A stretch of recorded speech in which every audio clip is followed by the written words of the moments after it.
Congolais, vous avez été incapables de développer ce pays qui est fantastique. Vous avez toutes les ressources naturelles. La Libye a du mal à avoir de l'eau. Il y a des pays arabes qui vont chercher de l'eau à 500 km par exemple de la capitale. Vous, votre capitale est construite à côté d'un grand fleuve, l'un des plus grands fleuves du monde. Et les Kinois ont du mal à avoir de l'eau. Mbuji-Mayi, la capitale mondiale du diamant, est sale, crasseux. C'est horrible. On est en train de pomper le diamant du Kasaï. Et le diamant n'est pas une ressource renouvelable. Ce n'est pas comme les haricots, vous les plantez cette année, vous consommez, vous replantez l'année prochaine. Le diamant a été formé à une époque donnée de l'histoire. Et après l'avoir pompé, bien à un moment donné, on va vous laisser un trou vide. Alors je disais, pendant qu'il y a encore beaucoup de diamants, c'est maintenant qu'il faut profiter de ces diamants pour développer le Kasaï, pour construire des ponts, des entreprises, des chemins de fer, des buildings qui seront tels que quand il n'y aura plus de diamants, ces chemins de fer seront toujours là, vous continuez à avoir de l'argent, les buildings seront toujours là, les usines seront toujours là. Les gens n'ont pas suivi. Et aujourd'hui, mais beaucoup de mes amis Kasaïens maintenant me donnent raison. Mais ils les disaient à l'école secondaire. Mais ça ne va pas à Mbuji-Mayi. Mbuji-Mayi est semblable à une orange qu'on a sucé sur le jus et qu'on est en voie de jeter. On a pompé tous les diamants, ça a produit des milliards, c'est parti ailleurs, partout sauf au Kasaï. Et résultat final, le Kasaï est sous-développé pendant qu'il a produit des milliards. Le Mayombe, la terre Congo du Mayombe. La terre chez les Bakongo appartient au clan. Donc les Maniangas n'ont pas de terre, les Mayombe n'ont pas de terre ailleurs, les Banjaki n'ont pas de terre. C'est la terre des Bakongo. Parce que la terre appartient au clan. Moutakasavuko était le clan Kinanga. Et la loi sacrée du royaume du Congo dit que la terre appartient au clan. Tout Mukongo qui est des clans Kinanga, eh bien, la terre de Moutakasavuko dans le Mayombe, c'est sa terre. Un Muyombe des clans Kinanga qui va dans le Manianga, la terre des clans Kinanga qui est là-bas, c'est leur terre. Un Moulari de Brazzaville qui est des clans Kinanga, quand il vient chez les Bantangu, la terre des clans Kinanga qui est là-bas, c'est sa terre. Donc, si vous voyez un Muyombe qui vous dit c'est notre terre du Mayombe, c'est un menteur. Si vous voyez un Maniaga qui vous dit notre terre du Maniaga, c'est un menteur, c'est la terre des Bakongo.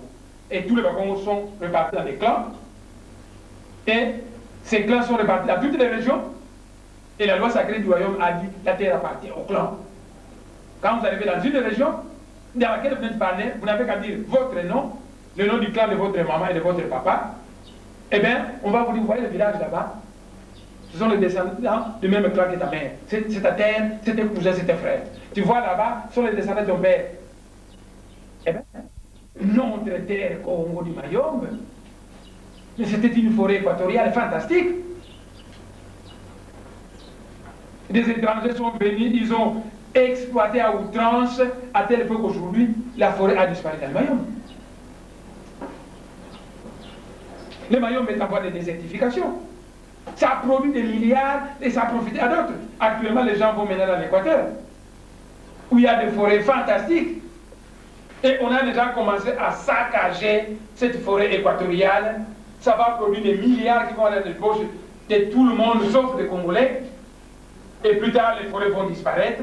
On a pris tous les diamants du Kasaï. Et plus tard, ça va disparaître. On est en train de prendre le pétrole, de prendre. Maintenant que nous avons ces ressources, c'est maintenant. Mais comment voulez-vous? Si le fédéralisme des années 60 avait continué au Kasaï, chaque fois qu'on a exploité des diamants, il y a un pourcentage qui devait rester au Kasaï, géré par les Kasaïens eux-mêmes, dans le développement. On a prôné l'unitarisme, mais on a complètement ramené ici, on les a mis dans le compte à l'étranger, et le Kasaï est en voie de devenir une région misérable et pitoyable.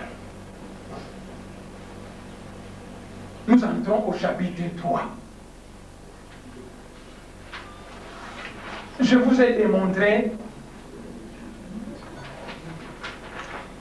qu'avant l'indépendance, notre pays était un pays fantastique, convoité. Les Sud-Africains venaient se faire soigner ici. Nous étions au même niveau que les Coréens et les Malaisiens. Et je vous ai démontré que 48 années d'indépendance après, vous avez été incapable de développer correctement ce pays. Que tout va mal. À tel point qu'aujourd'hui, c'est vous les Congolais pour le moment qui partez en Afrique du Sud pour vous faire soigner, alors que c'est eux qui venaient ici. Quand madame achète un sac de riz, souvent je regarde où est-ce qu'on a cultivé ce riz. Et l'autre jour, j'ai failli pleurer quand j'ai vu un sac de riz où on a marqué que ça venait de la Malaisie en Asie. Donc vous les Congolais, même le riz, vous ne savez pas le planter. Vous ne savez pas fabriquer d'ordinateur, et même le riz, vous ne savez pas le planter. Alors que les poules savent planter du riz. Prenez du riz non pelé, jetez par terre, hein? Les poules là, qui sont en train de prendre ça, ça s'enfonce dans le sol, la pluie tombe, ça pousse. Donc même des poules savent planter du riz, et vous les Congolais, vous êtes incapables de planter du riz, à tel point que vous mangez du riz qui vient de la Malaisie. Quand j'ai vu ça dans ma cuisine ici, j'étais vraiment malheureux.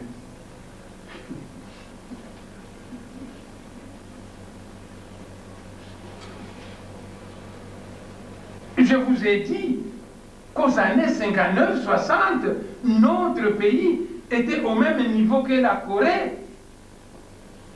Mais aujourd'hui, maintenant, vous achetez, je ne sais pas, des Hyundai, des portables qui viennent de la Corée, des voitures fantastiques qui viennent de la Corée, et vous, ça ne marche pas. Incapables, les Congolais incapables de développer votre pays, et tout ce que vous êtes capables, c'est chercher des femmes, boire et danser dans l'église et dans les bars. Ça, vous êtes très fort. Même un petit pays comme le Rwanda s'est développé mieux que la République démocratique du Congo. Vous n'avez qu'à prendre. Je n'ai jamais été au Rwanda, mais j'ai un ami avec qui on était à l'université, il est pharmacien. Hein? C'est un Congo du Bas-Fleuve, il est pharmacien. Il allait donner cours là au Rwanda. Et il m'a dit, mon cher,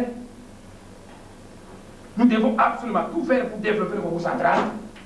Parce que le Rwanda, mais c'est un petit pays de rien, 27 000 km². Payer du ticket, allez voir au Rwanda, le petit Rwanda s'est développé mieux que vous, les Congolais. Les Nigériens nous enviaient, les Ivoiriens nous enviaient. Aujourd'hui, notre théâtre de Mamboka, c'est par terre, même ça, c'est devenu par terre. Et aujourd'hui, vous passez votre temps à commander des films au Nigeria, à commander. Mais c'est vous avez été incapable d'entretenir ce qui existait, incapable d'innover et incapable de créer du nouveau. Qui êtes-vous, monsieur le Congolais, alias Zaïrois?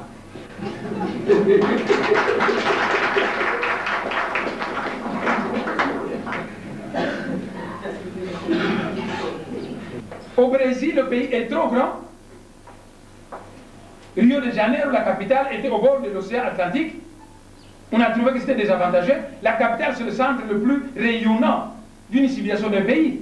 Et on a décidé au Brésil de construire la capitale au centre du pays, pour que les ressortissants de toutes les régions puissent parcourir une même distance pour arriver au centre. Au Nigeria, Lagos était au bord de l'océan. Et tout le pays était derrière. On a décidé de construire Abuja, une capitale ultra-moderne au centre du Nigeria. Abidjan, en Côte d'Ivoire, c'est au bord de l'océan. Et on a décidé de construire une capitale au centre du pays, à Yamoussoukro. Lorsque les Belges sont venus, la première capitale de ce pays, c'est Vivi. C'est le Bakou.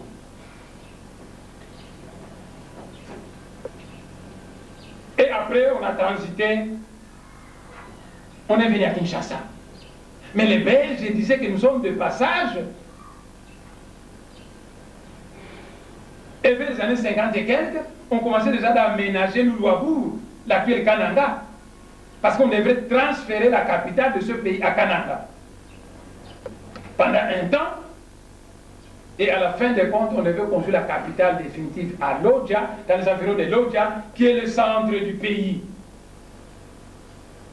Et bien, 48 années d'indépendance, vous avez été incapables ne fût-ce que commencer les travaux de construction d'une nouvelle capitale ultramoderne à Nodja, telle qu'on l'a fait au Nigeria, telle qu'on l'a fait en Côte d'Ivoire. Et même à Kinshasa, mais allez en France, allez à Abuja, allez à Yamoussoukro, allez un peu partout dans tous les pays du monde. Il y a un palais présidentiel ou un palais royal, consacré, construit, c'est somptueux. Ça, c'est le palais royal. Barack Obama va bientôt entrer à la Maison Blanche, qui est le palais présidentiel aux États-Unis. En France, il y a un palais présidentiel consacré et il y a un palais du Premier ministre. Vous avez été incapable, vous, en 48 années d'indépendance, de construire un palais du président de la République ici à Kinshasa et un palais du Premier ministre. Mais qui êtes-vous, monsieur le Congolais, alias Zaïrois?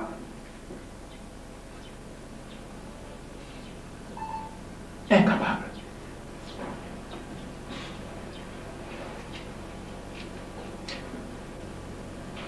En 60, Libreville, mais c'était un pauvre village.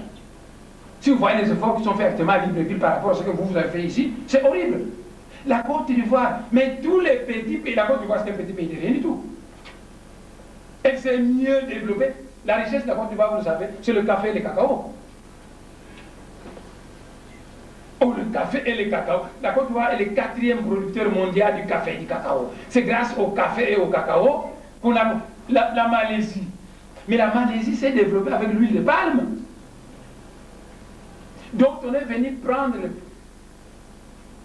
les noix palmistes où? À Yangambi, chez nous.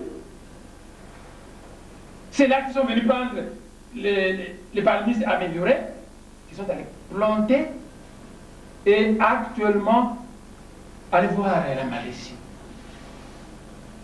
Vous savez ce qu'ils font d'abord pour le moment?